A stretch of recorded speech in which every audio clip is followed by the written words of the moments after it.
I'm Rosalind, 25 years old, and owner of one of New York's most prestigious art galleries. 9 years ago, my parents abandoned me in Italy during what was supposed to be a family vacation. I was 16 alone and terrified. Now I'm successful, respected, and about to face them again for the first time. Tonight I'll remove my glasses and watch them crumble as they see what I've become without them. If you're joining me for this story, I'd love to know where you're watching from. Like and subscribe if you want to hear how I turned abandonment into empire. And let's dive into how it all began. My childhood in Connecticut seemed picture perfect from the outside. Our colonial home with its manicured lawn and white picket fence was featured twice in regional lifestyle magazines. My father, Richard, was a prestigious corporate lawyer with political ambitions that consumed him. Every connection was strategic, every dinner party calculated. My mother, Eleanor, was the consummate social climber obsessed with appearances and status. She was on the board of 5 different charities, but never seemed to actually care about any of their causes. Then there was my brother Alexander, 3 years older, and the golden child.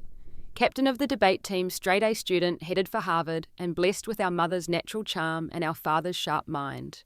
He could enter a room and immediately become the center of attention without even trying. And then there was me, the disappointment.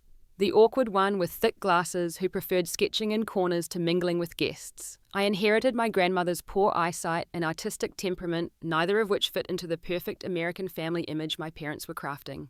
"Rosalind, please try to sit up straight," my mother would whisper sharply at dinner parties.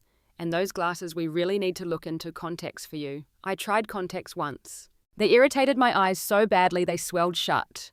My mother was more concerned about missing the Prescott's garden party than my discomfort. Art was my escape. I'd spend hours in my room with sketchbooks and watercolors, creating worlds where I belonged. When I was 12, my art teacher, Mrs. Abernathy, told my parents I had extraordinary talent and should be nurtured. They nodded politely and then enrolled me in etiquette classes instead. "Art is a hobby, Rosalind, not a career," my father explained with that condescending smile he reserved for discussions he considered beneath him. The Caldwell name stands for excellence and pragmatism. Excellence and pragmatism. Those words haunted my adolescence. Every painting I completed, every sketch I was proud of, was met with lukewarm acknowledgement, at best dismissal at worst. My brother's debate trophies lined the mantel. My artwork was confined to my bedroom walls. The emotional neglect wasn't dramatic or obvious. It was subtle, insidious, always being slightly overlooked at dinner conversations. Having my interests dismissed as flights of fancy, being compared not directly but through implication to Alexander's achievements. "Your brother's paper on economic policy was published in the school journal," my father would announce proudly before turning to me. "And Rosalind, are you still doing those drawings?" Those drawings. As if Michelangelo's Sistine Chapel was those paintings. The summer I turned 16, my father announced we would be taking a family trip to Italy. For a moment, I felt a flutter of hope. Italy, the cradle of Renaissance art, Florence, Rome, Venice, Milan. I'd been dreaming of seeing these artistic meccas since I was old enough to recognize a Botticelli. "It will be good for us to bond as a family," my mother said, but her eyes were focused on my father. The real reason emerged during dinner that night. Dad had potential investors to meet in Milan, political connections to make in Rome. This wasn't a family trip. It was a networking opportunity with scenic backdrops. Still, I allowed myself to hope. Maybe surrounded by such beauty, they would finally see the value in art. Maybe in the birthplace of the Renaissance, they would finally understand my passion. Maybe, just maybe, away from the pressures of home, they would actually see me. How wrong I was. The night before we left, I stayed up late packing a special sketchbook I'd been saving for this trip. I carefully selected pencils and a small watercolor set that would fit in my day bag. While my family packed designer clothes for upscale restaurants and business meetings, I prepared to capture the art and architecture I'd only seen in books. For once, I was genuinely excited about a family activity. "This trip is going to change everything," I whispered to myself as I finally fell asleep. I had no idea how prophetic those words would be. Venice was our first stop, and it was every bit as magical as I'd imagined. Gondolas gliding through Emerald Canal's buildings that seemed to float on water, and light that changed by the hour, casting the city in different hues throughout the day. I filled pages of my sketchbook before we'd even checked into our hotel. "Rosalind, put that thing away," my mother hissed as we entered the lobby of an opulent hotel overlooking the Grand Canal. "People are staring." They weren't, of course.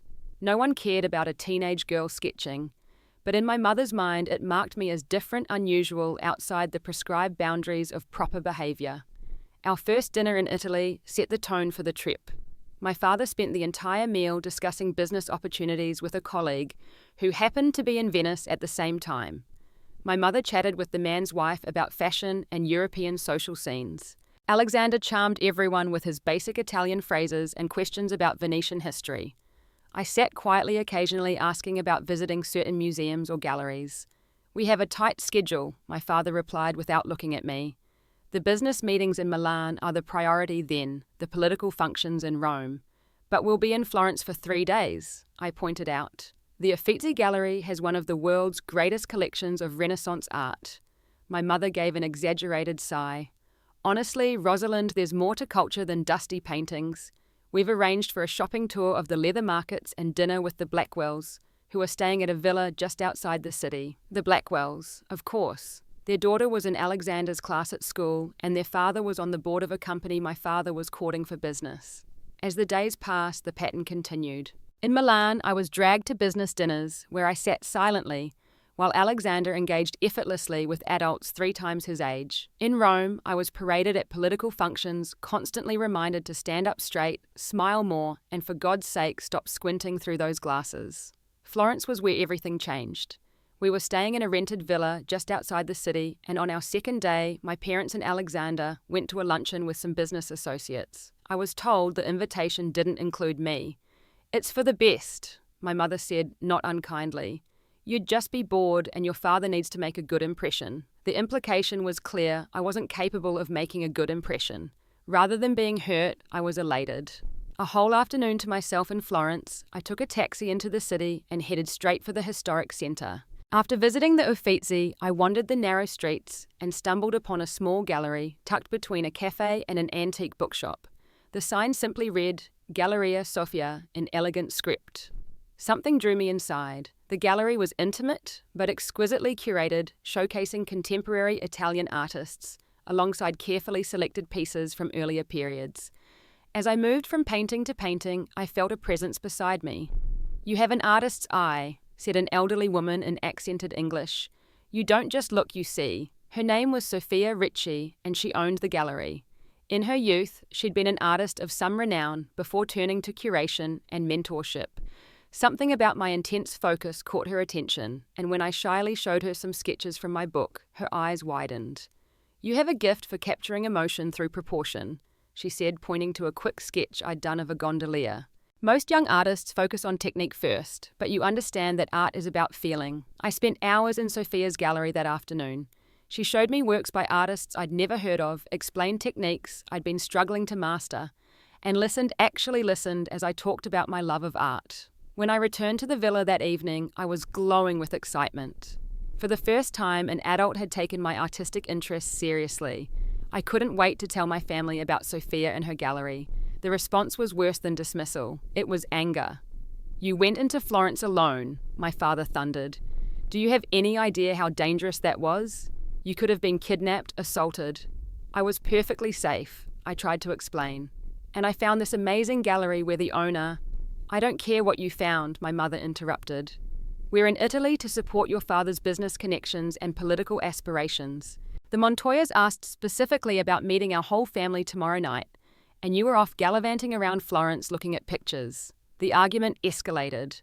I tried to make them understand the significance of what had happened at the gallery, how Sophia had seen something in me that they never had, but they couldn't see past their own agenda. "This is exactly the kind of self-centered behavior that worries us," my father said, his voice cold. "Always in your own world, never thinking about the family unit." That night, I cried myself to sleep. The next day, despite the tension, I asked to visit the gallery again. "Absolutely not," my father declared.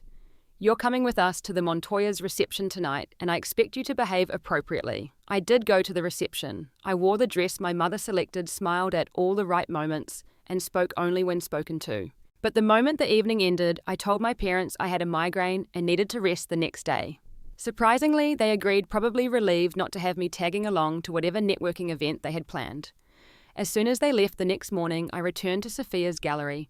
She welcomed me warmly and introduced me to her nephew Marco, an art lawyer who specialized in protecting artists' rights. We spent another magical day discussing art creativity and possibility. I visited the gallery every chance I got during our week in Florence, always careful to be back at the villa before my family returned. Sophia became the mentor I'd always craved, seeing potential in me that my own parents never acknowledged. On our final night in Florence, the argument that had been brewing throughout the trip exploded. My father discovered a brochure from Sophia's gallery in my bag, along with a handwritten note from Sophia inviting me to consider an internship the following summer. "An internship in Italy? Have you lost your mind?" he shouted. "You have college preparatory courses next year. Your future is at Princeton or Yale, not some obscure Italian art gallery." "Maybe that's not the future I want," I shouted back, finding courage I didn't know I had. "Maybe I want to pursue art seriously. Sophia thinks I have real talent." "Sophia," my mother sneered. "Some stranger you met in a tourist trap gallery, and suddenly she knows what's best for you. We are your parents. We know what will give you a stable, successful future." The argument raged for hours. Words were said that couldn't be taken back. I accused them of never seeing me for who I really was. They accused me of being ungrateful and rebellious. It ended with me storming to my room and my father declaring we would deal with this nonsense when we returned to Connecticut. I cried myself to sleep again that night. Little did I know it would be the last night I spent under the same roof as my family for nearly a decade. The next morning I woke late, having barely slept. The villa was unusually quiet. I called out for my mother, then my father. No response. Alexander's room was next to mine, so I knocked on his door. Nothing. A creeping unease filled me as I walked through the villa. The living area was empty. My parents' bedroom door was open, the room pristine, closets empty. Alexander's room was the same. A sick feeling grew in my stomach as I realized all their luggage was gone. I ran to the kitchen looking for a note and explanation. There was nothing. With trembling hands, I picked up my phone to call my father. The service had been disconnected. Somehow I already knew what that meant, but my mind couldn't accept it. I approached the villa's caretaker, who lived in a small house on the property. With my limited Italian and his broken English, I pieced together the horrible truth. My family had checked out early that morning. They had paid for one more night for me alone. Tomorrow I would need to leave. They had abandoned me in Italy. No note, no explanation, no money beyond the emergency credit card I always carried. When I tried to use it later that day, I found it had been cancelled. At 16 years old, I was alone in a foreign country with no resources, no plan, and no family. The perfect American family facade had shattered completely, revealing the ugly truth beneath. I was expendable, disposable, not worth taking home. The next few hours passed in a blur of panic and disbelief. This couldn't be happening. There had to be some mistake. Maybe they'd gone on an early day trip and would be back soon. Maybe they'd left a note that I'd overlooked. Maybe this was some elaborate, cruel lesson about responsibility. I searched the villa again more thoroughly this time. Nothing. I tried calling my father's cell phone from the villa's landline. It went straight to voicemail, my mother's too, even Alexander's. I left frantic messages, my voice breaking.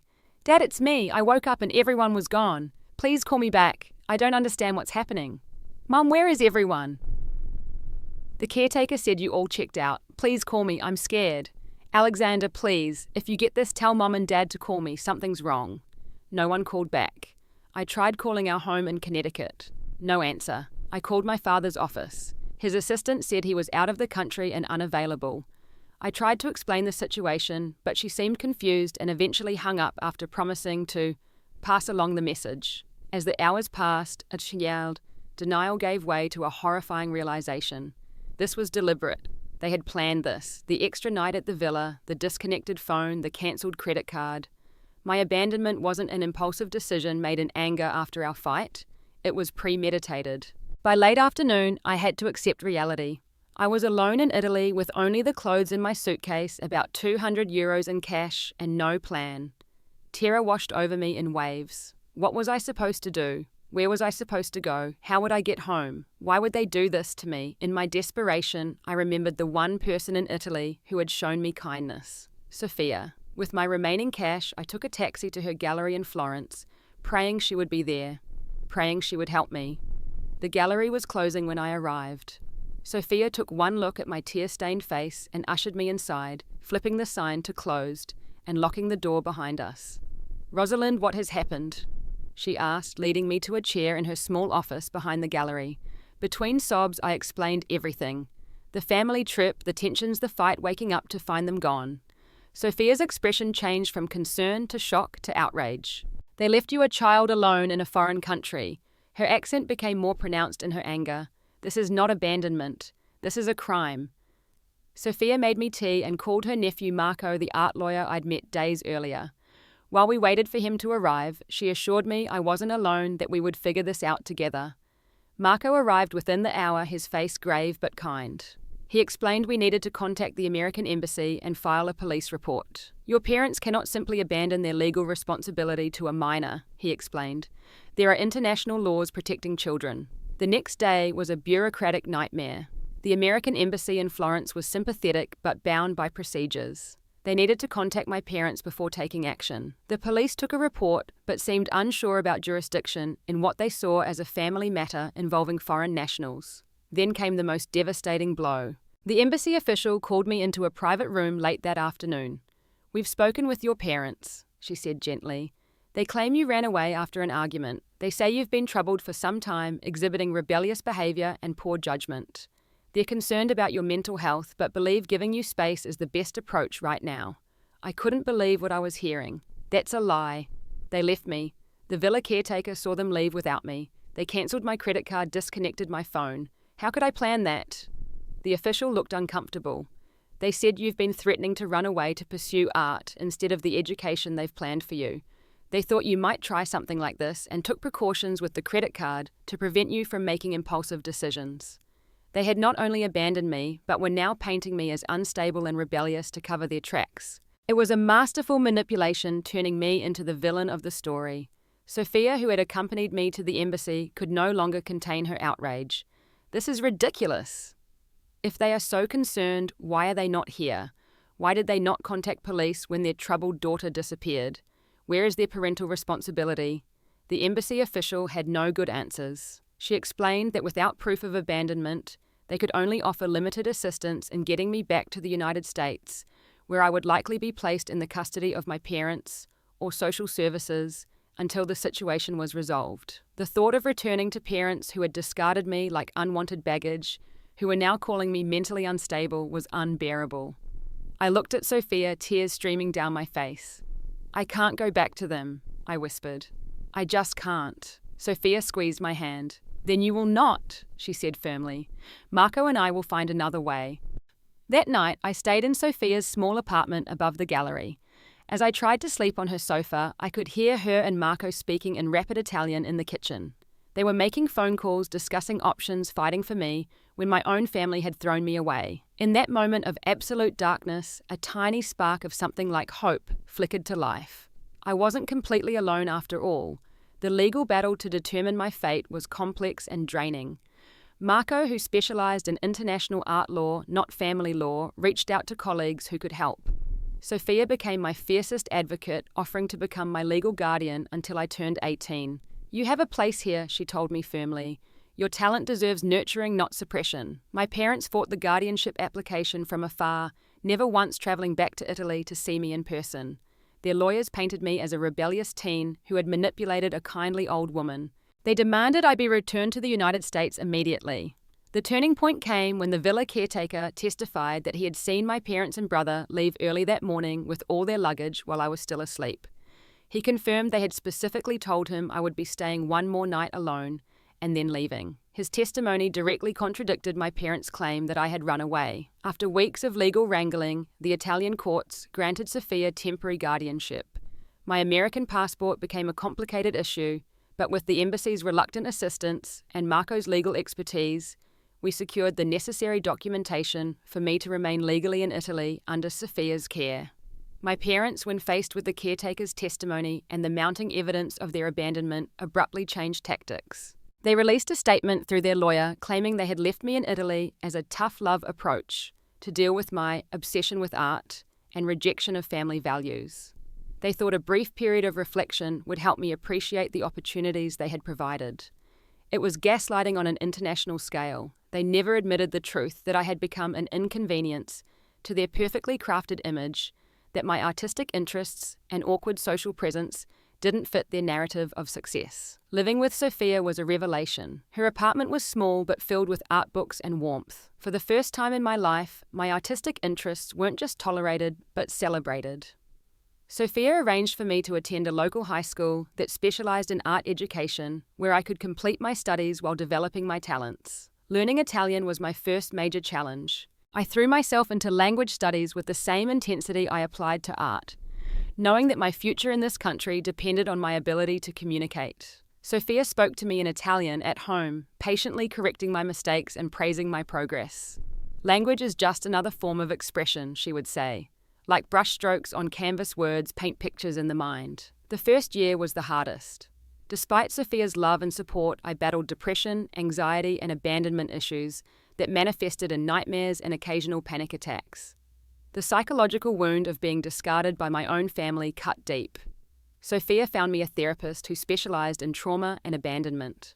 Dr. Bianchi helped me understand that my parents' actions reflected their limitations, not my worth. Slowly, painfully, I began to rebuild my sense of self apart from the Caldwell family expectations. My artistic skills flourished under Sophia's mentorship. She had connections throughout the Italian art world and introduced me to techniques, styles, and perspectives I would never have encountered in my parents' restrictive environment. More importantly, she helped me develop my unique artistic voice, encouraging experimentation while providing constructive guidance. Technical skill can be taught, she would say, but vision comes from within. Your vision, Rosalind, is extraordinary. By the time I turned 17, I was fluent in Italian and excelling in school. I helped Sophia in the gallery after classes and on weekends, learning not just about art, but about the business of art. How to spot talent, how to price pieces, how to build relationships with artists and collectors. Sophia was grooming me for something, though I didn't fully understand what until later. On my 18th birthday, Sophia hosted a small gathering at the gallery. She invited my teachers, some local artists whose work we exhibited, and a few close friends I'd made at school. During the celebration, she presented me with a gift partnership papers for Galleria Sophia. "You are ready to begin building your legacy," she said, her eyes glistening. "I see in you not just artistic talent, but a gift for recognizing and nurturing it in others. One day this gallery will be yours, but today we become partners." It was the most meaningful gift I had ever received, not just because of its financial value, but because it represented complete faith in my abilities and character. Someone believed in me, someone saw my worth, someone chose me. That night, after everyone had gone and Sophia had retired to bed, I allowed myself to cry for the family I had lost, or perhaps never really had. The pain was still there, but it no longer defined me. I was no longer just the abandoned daughter of Richard and Eleanor Caldwell. I was Rosalind, artist, gallery partner, survivor. The journey was far from over, but I had found solid ground at last. 3 years passed in a blur of growth, learning, and gradual healing. Sophia's health began to decline shortly after my 21st birthday. Heart problems, the doctors said, treatable but requiring her to slow down to rest more to reduce stress. "The gallery is too much for me now," she admitted one evening as we sat in her apartment, reviewing the month's sales. "It is time for you to take the reins completely." I protested, not ready to lose her guidance, terrified by the prospect of her declining health. But Sophia was adamant. "I have lived a full life, cara mia. I have created art, championed artists, built a reputation that spans continents. But perhaps my greatest work has been you." Her eyes, still sharp, despite her weakening body, held mine. "You are ready. I have taught you everything I know about art and business. The rest you will learn by doing." The transition was official by the end of that month. Sophia remained the owner on paper, but I took over all day-to-day operations. Her condition worsened over the next 6 months, and she was hospitalized twice. During her second hospital stay, she made me promise something. "The gallery must grow beyond these walls," she said, her voice weaker, but her gaze intense. "You have vision that extends beyond Florence, beyond Italy even. Promise me you will not limit yourself because of loyalty to what I built. Take what I have given you and transform it, expand it, make it yours." 3 weeks later, Sophia passed peacefully in her sleep. I lost not just a mentor and guardian, but the only person who had ever truly seen me for who I was. The grief was overwhelming, but amidst the pain was a flame of determination. I would honor her final wish. I would build on her legacy. Sophia left everything to me, including the gallery and apartment. Her will was explicit and detailed, thanks to Marco's legal expertise preventing any challenges. She had become my legal guardian, then adopted me as an adult, making me officially Sofia Ricci's daughter in the eyes of Italian law. One family had thrown me away, but another had claimed me. I threw myself into work to manage the grief.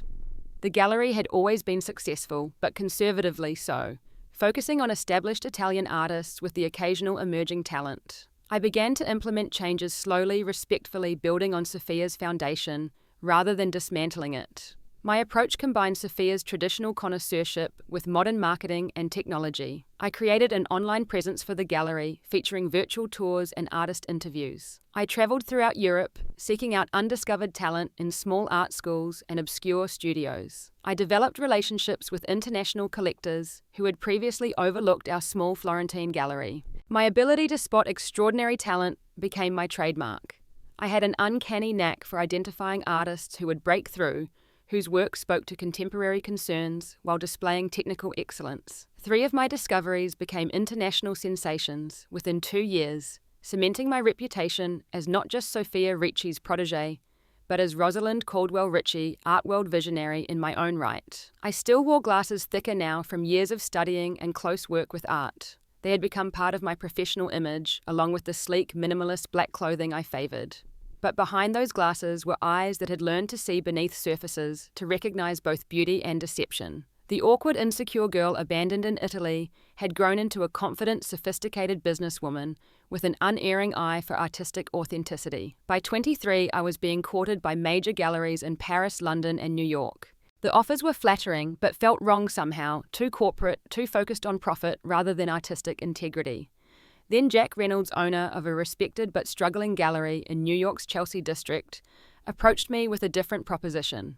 "I'm retiring," he explained over espresso during one of my buying trips to Berlin. "No children interested in the business. Been looking for the right person to take over, someone with vision and principles, not just a checkbook. Your reputation precedes you, Ms. Caldwell-Ritchie." His gallery was in a prime location but needed revitalization. The price was steep but fair. Most importantly, he wasn't looking to sell to a corporation or consortium, but to an individual who would respect the gallery's history while bringing it into the future. It felt right. It felt like destiny. It felt like the next step in fulfilling my promise to Sofia. The purchase took nearly 6 months to complete. I split my time between Florence and New York, overseeing both galleries with the help of trusted staff. The New York art world was initially skeptical of this young foreign woman taking over an established gallery, but my European success and eye for talent quickly silenced critics. My first major exhibition in New York featured a collection titled Displaced, showcasing artists who had created powerful work while living outside their countries of origin. The parallels to my own life weren't lost on the critics who praised the show's emotional depth and curatorial courage. The exhibition sold out opening night, putting Reynolds Ritchie Gallery firmly on the map of must-visit art destinations in New York. I was building something significant, something Sofia would have been proud of. The abandoned girl from Connecticut had transformed her pain into purpose, her loss into legacy. I rarely thought about my biological family anymore, having created a new family of artists, colleagues, and friends who valued me for exactly who I was. Then the email arrived, from Alexander, after 7 years of complete silence. The message came on an ordinary Tuesday afternoon. I was reviewing portfolios in my New York office when my assistant mentioned an email that had been flagged as potentially important. The subject line was simple. "It's been too long." My heart hammered as I stared at the sender's name. Alexander Caldwell, my brother, the golden child, the one who had left with them that morning in Florence without a word of warning or a backward glance.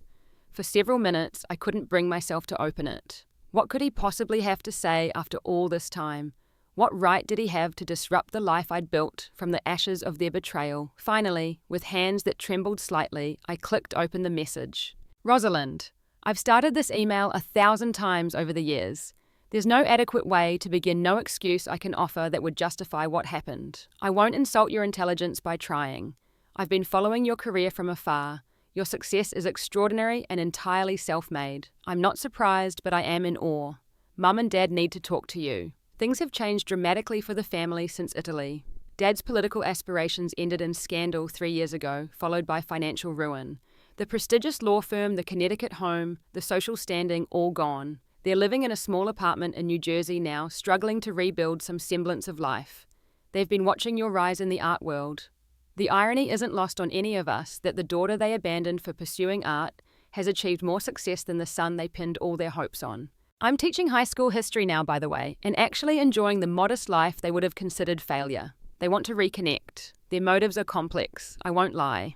There's pride in what you've accomplished, genuine regret over what happened, and yes, a hope that reconciliation with their now successful daughter might help restore some of what they've lost. I'm not asking you to forgive them. I'm not even asking you to respond to this email. I'm simply passing along the information. They're planning to be in New York next month and would like to see you on your terms if you're willing. Whatever you decide, please know that I have regretted my cowardice every day since Florence. I was 19, afraid to defy them, and failed you terribly as a brother. That burden is mine to carry. Alexander. I read the email 3 times each reading, bringing a different emotion to the surface. Shock, rage, vindication. Their perfect life had crumbled while the daughter they discarded had flourished. There was a certain poetic justice in it. The revelation about my father's scandal sent me to my computer searching news archives. The story emerged piece by piece. Richard Caldwell, once promising political candidate, had been caught in a complex web of financial impropriety using client funds to support his campaign. The ensuing investigation revealed years of ethical violations that had been carefully concealed behind the facade of respectability I knew so well. He'd avoided prison through a plea deal, but was disbarred and financially ruined. So now they wanted to reconnect with their successful daughter. How convenient. The timing was transparent, the motivation clear. They weren't seeking reconciliation, they were seeking rehabilitation.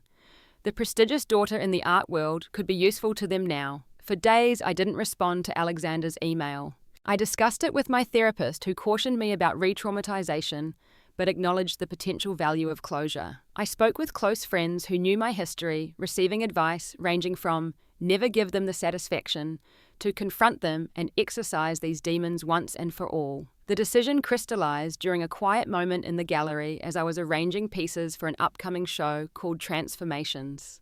Each work depicted profound change, destruction, followed by rebirth. I realized I had been working through my own transformation for 9 years, but one piece remained unfinished, confronting the people who had initiated that painful metamorphosis.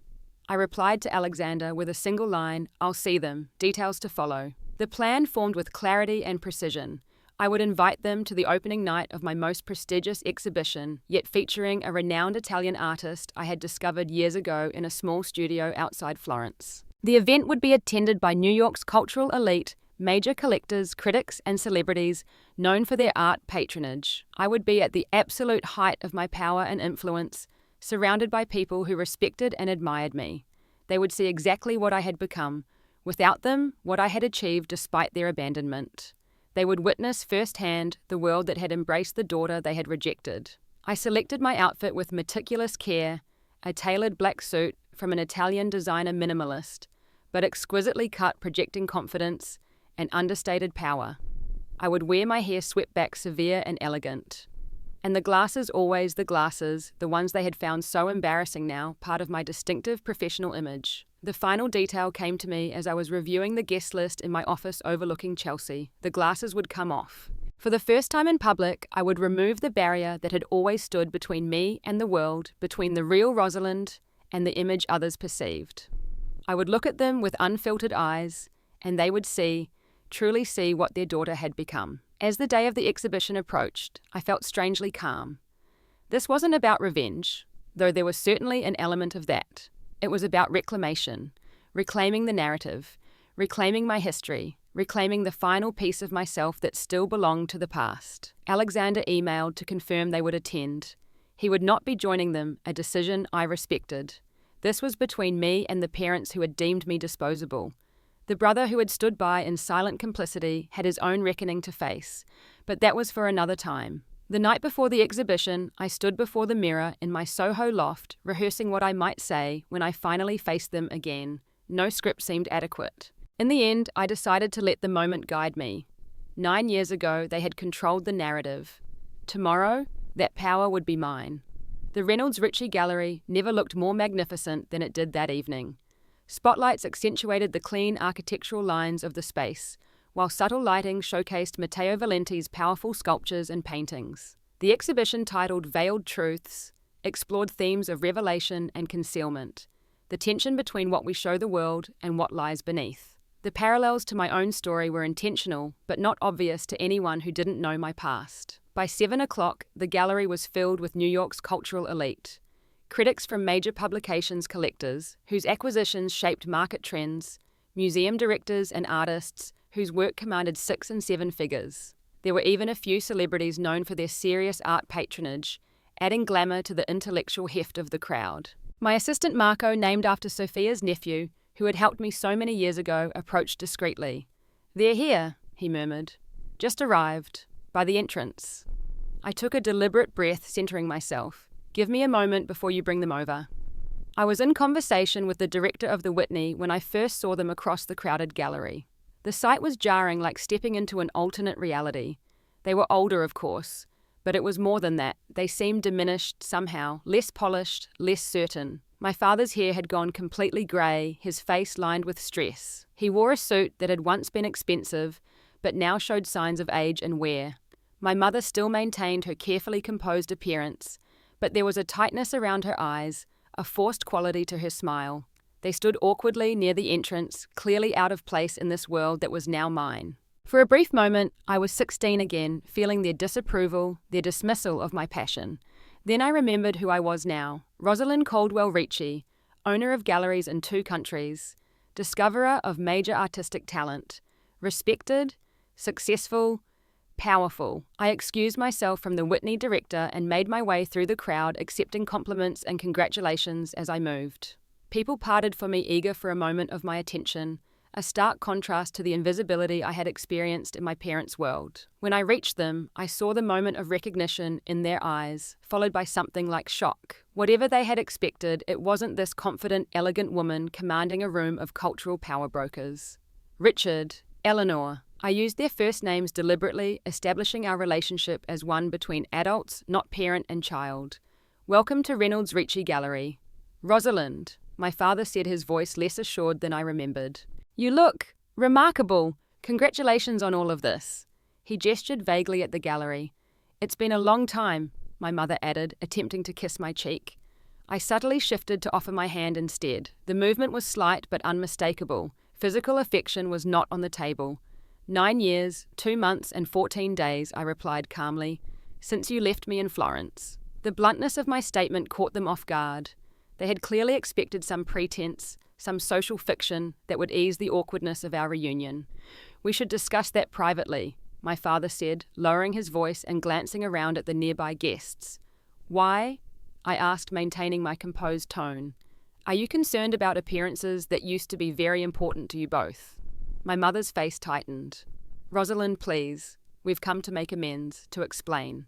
"Explain abandoning your 16-year-old daughter in a foreign country. I'm curious what explanation you believe could possibly suffice." Before they could respond, I was joined by Matteo Valenti, the exhibition's featured artist, a striking man in his 40s, whose work had recently been acquired by the Museum of Modern Art.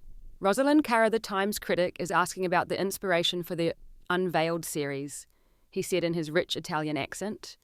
"I'll be right there, Matteo," I assured him. "Please meet Richard and Eleanor Caldwell, my biological parents. They're visiting from New Jersey." The distinction was clear and cutting. Biological parents, not simply parents. Visiting from New Jersey, a deliberate reference to their fallen social status. Matteo, aware of my history, assessed them briefly before offering a cool nod. "How fortunate for you to see your daughter's triumph.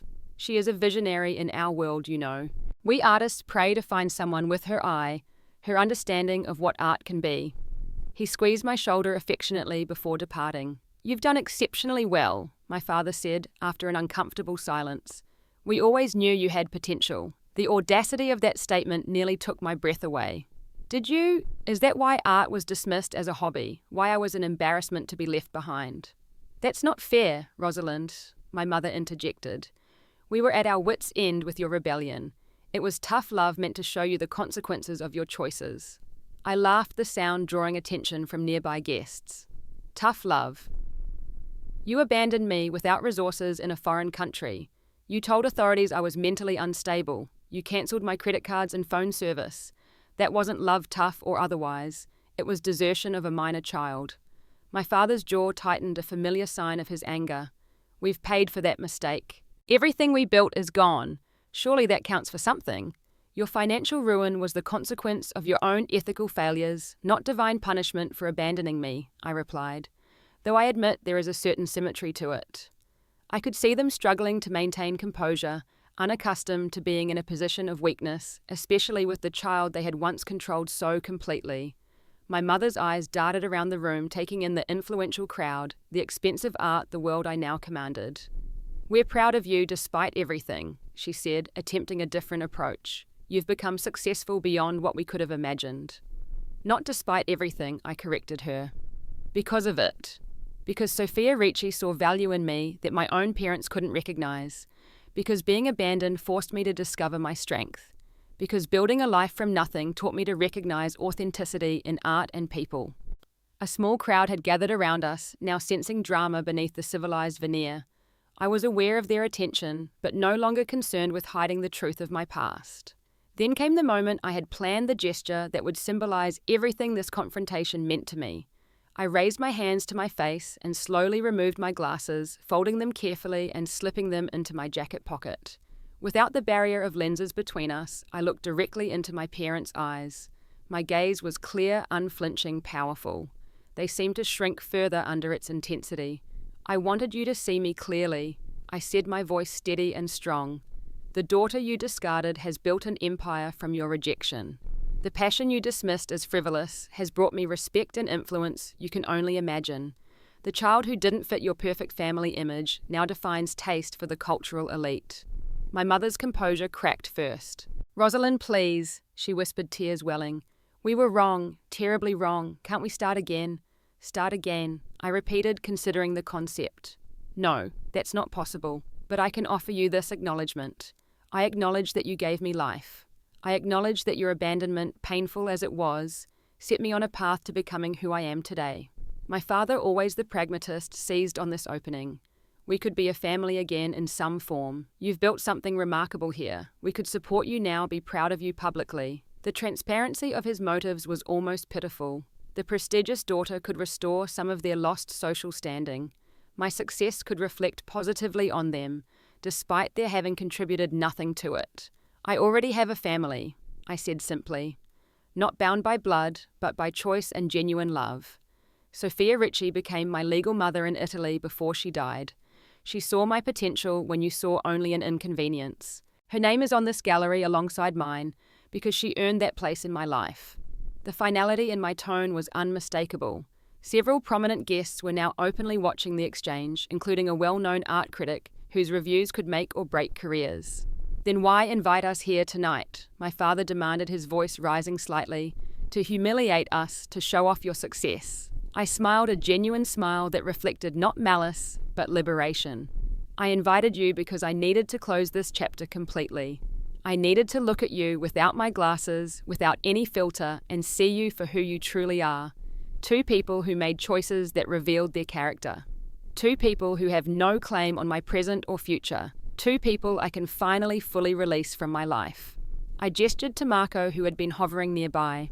My assistant will show you out. Your presence here has served its purpose. As Marco led my stunned parents toward the exit, I turned to address the gathered crowd, many of whom had witnessed the entire exchange. Art is often born from transformation. I said, my voice carrying through the now hushed gallery. From pain reshaped into beauty. From abandonment transformed into self-discovery. Every piece in this exhibition tells a story of revelation, of veils lifted to expose truth, including my own. The crowd erupted in applause, interpreting my words as both personal revelation and artistic philosophy. Critics would later write about the raw authenticity of the exhibition, opening how the curator's own unveiled truth had added unexpected depth to the artistic experience. I watched through the gallery window as my parents disappeared into the New York night, two diminished figures returning to a life they had never imagined for themselves. I felt no triumph in their downfall, no pleasure in their obvious distress. What I felt instead was profound relief, as though a weight I had carried for 9 years had finally been lifted. The glasses remained in my pocket for the rest of the evening. For the first time, I allowed the world to see me completely without barriers or filters. The shy, awkward girl with thick glasses had transformed into a woman who no longer needed to hide or apologize for who she was. In the months that followed, I underwent corrective laser surgery for my vision. The glasses had served their purpose as both shield and symbol. It was time to see the world and let the world see me with complete clarity. The healing journey wasn't instantaneous, of course.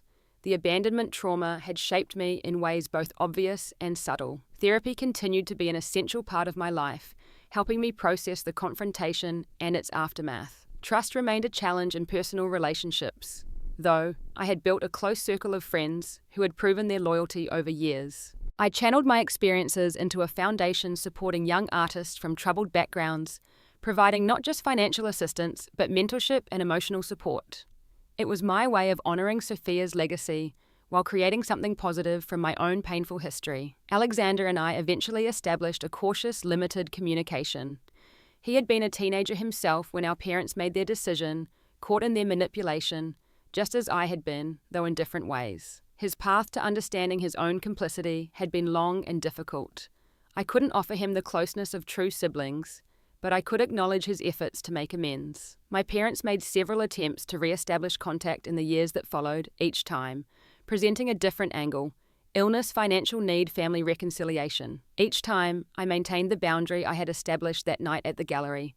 Their chapter in my life was closed. The abandoned girl from Florence had found her voice, her vision, her value, not through their love, but despite its absence. In the end, that was perhaps the most powerful transformation of all the journey from discarded child to complete person, from victim to creator of my own story. As I stand now in my gallery surrounded by beauty I've helped bring into the world, I understand that we are all in some sense artists of our own lives.